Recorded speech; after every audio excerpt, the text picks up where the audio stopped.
Okay, so I'm working on installing a switch panel on 2012 Tahoe. This is the AuxBeam 8-gang switch panel, solid relay panel. So you can see what I did was use this empty spot under the hood, put two self-tappers in the fender, put this bracket on, and then secured the box to the bracket. And then on the inside, we found our panel location. It's going to be right there, so it's nice and easy to reach to when you're on the armrest. And instead of drilling into the leather, we used that 3M quick lock stuff, so it can be easy removed. If it gets bumped, it's not going to break. But it's actually nice and sturdy once you get in the right position. It's not locked in all the way. Right about there. Nice and sturdy, doesn't move much, looks really clean. Gonna run the wire on the inside and track that all the way through. Just want to show that's where the switch panel is gonna go. And gotta hook up some wires. Now I pulled this unit out of my old Tahoe I sold.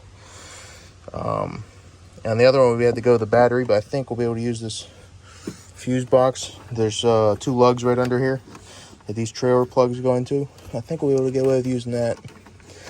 Instead of running all the way over to the battery on the other side.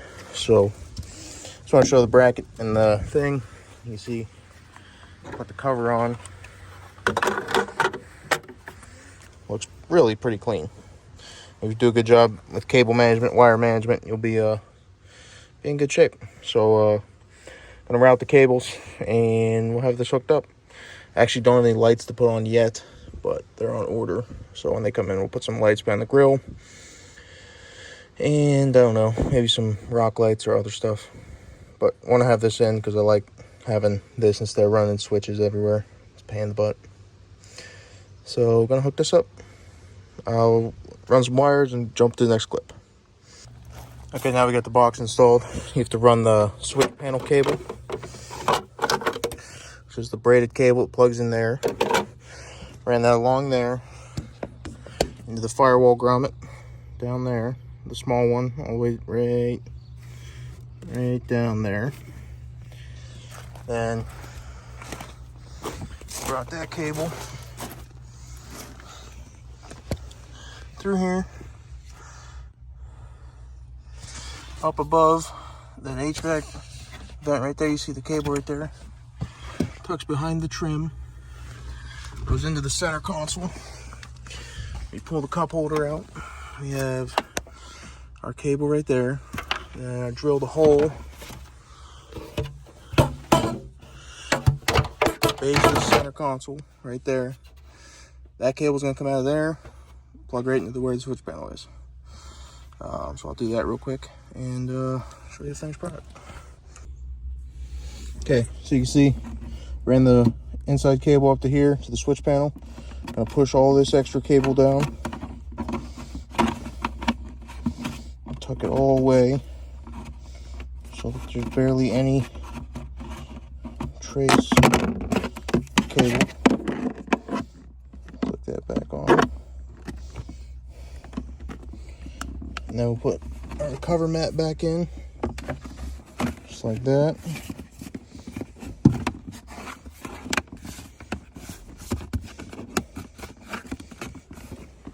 I'll put our cup holders in. Let's go.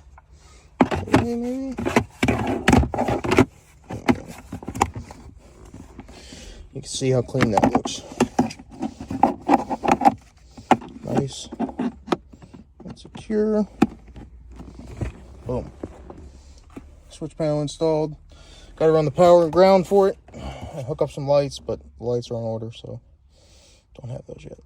But super clean install. No trace of any aftermarket wiring, no drilling holes, other than this little plastic trim cup holder. So super clean on the inside, and I think it looks really good. All right, finished up the wiring for this. As you can see, it's super clean install. You only have 3 wires, really 4 wires to hook up once you get everything ran, like you said. You see down there, there's all the way down there. That's the controller cable. We have power,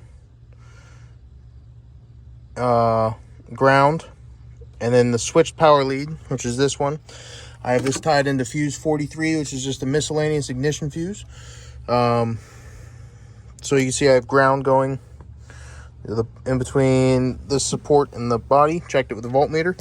I have power going to the stud that you hook the auxiliary trailer power, 7-way power on.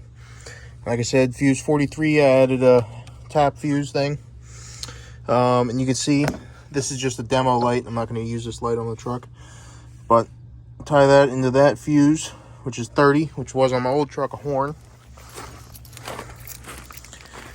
And like I showed, switch panel in there. Turn the key on. Key on.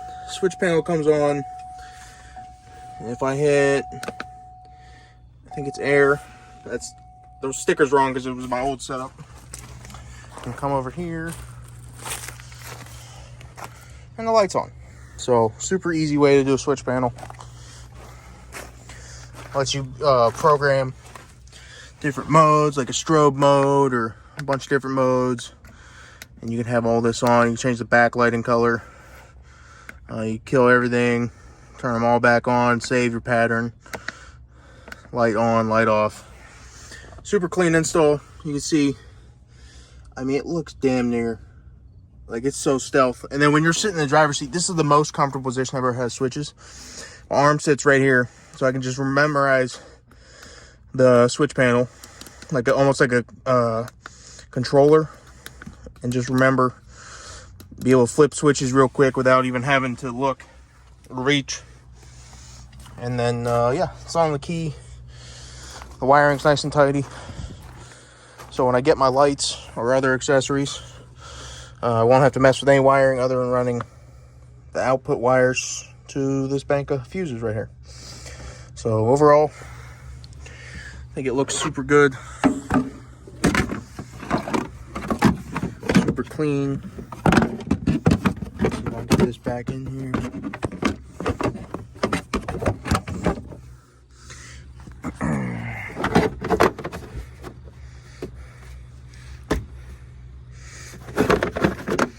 There we go.